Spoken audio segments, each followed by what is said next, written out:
Do you know what's the purpose of life?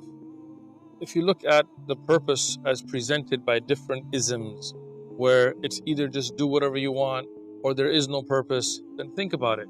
How valuable is life? And it would be wasted.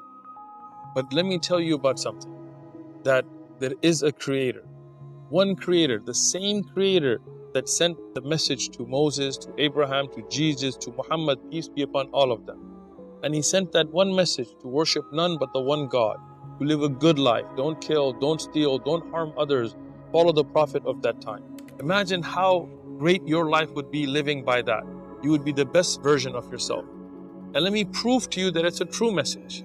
Think about a man in the desert more than 1400 years ago who could not read or write, who had no training in philosophy or science, who had no access to any of that information, coming and presenting the orbits of the heavenly body. In the Quran, the true message of the one creator that was revealed to Muhammad, peace and blessings be upon him, an unlettered, illiterate man, it tells us in the 21st chapter, in the 33rd verse, that all of the heavenly bodies, the sun and the moon, they have an orbit. How can a man in the desert, without telescopes, without that knowledge, know that?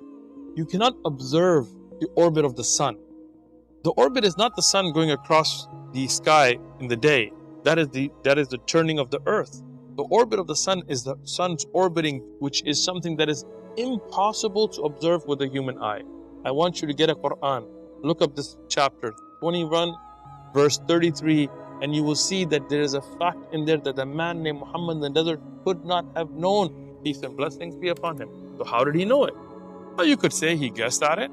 But if you look in the same Quran, in the 23rd chapter, in the 14th verse, it talks about the development of the embryo and the stages of development inside the womb. You know, a man without an ultrasound machine, without an MRI machine, without any medical equipment, how could he know how the clot clings to the side of the womb, how that clot develops into a lump, how it develops flesh and then bones, and then the muscles that develop around the bones? How could he know those details? Impossible. Again, if it was one thing, you could have said he guessed. But if he continuously said it and he got it correct, how could he know? In the same Quran, it talks about how the depths of the ocean have a darkness that is unfathomable. And under that unfathomable darkness, there are waves beneath the ocean. How could he have known that? To see the waves on top of the ocean, yes, we can see that. But to deep dive without any equipment, without ever having gone to an ocean, knowing that there are waves underneath the ocean, something that we didn't realize until very recently. Knowing that the mountains are pegs that go into the earth as they go above the earth without any drilling equipment, without any geology experience. How could he have known that? Could he guess every time and get it right? That is mathematically impossible.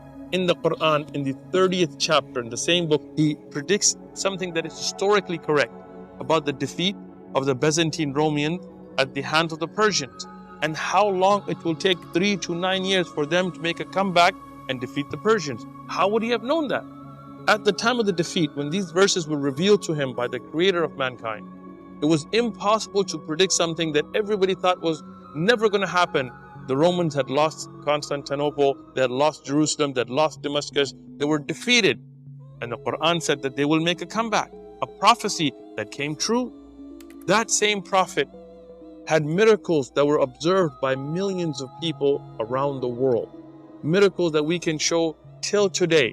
What is that? The Quran itself, a miracle that is living in front of us.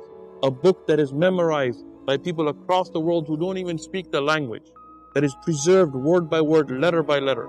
He had physical miracles like the splitting of the moon. Can a man on his own split the moon? No, but the man who has the power of God behind him can. And the Prophet Muhammad, peace and blessings be upon him, did. And we have eyewitness accounts from his followers and also from his enemies, from the people who were Arabs and non-Arab, from people in Mecca and Medina and other geographical locations that were eyewitnesses to such a thing, more eyewitnesses than most of the history that you believe in from that time. So now you tell me, if these miracles don't prove to you that this is a true message, what will? This right now is a guidance coming to you from the creator of the heavens and earth, to follow the true path, the same path of every prophet, the one message that they all brought, which is Islam.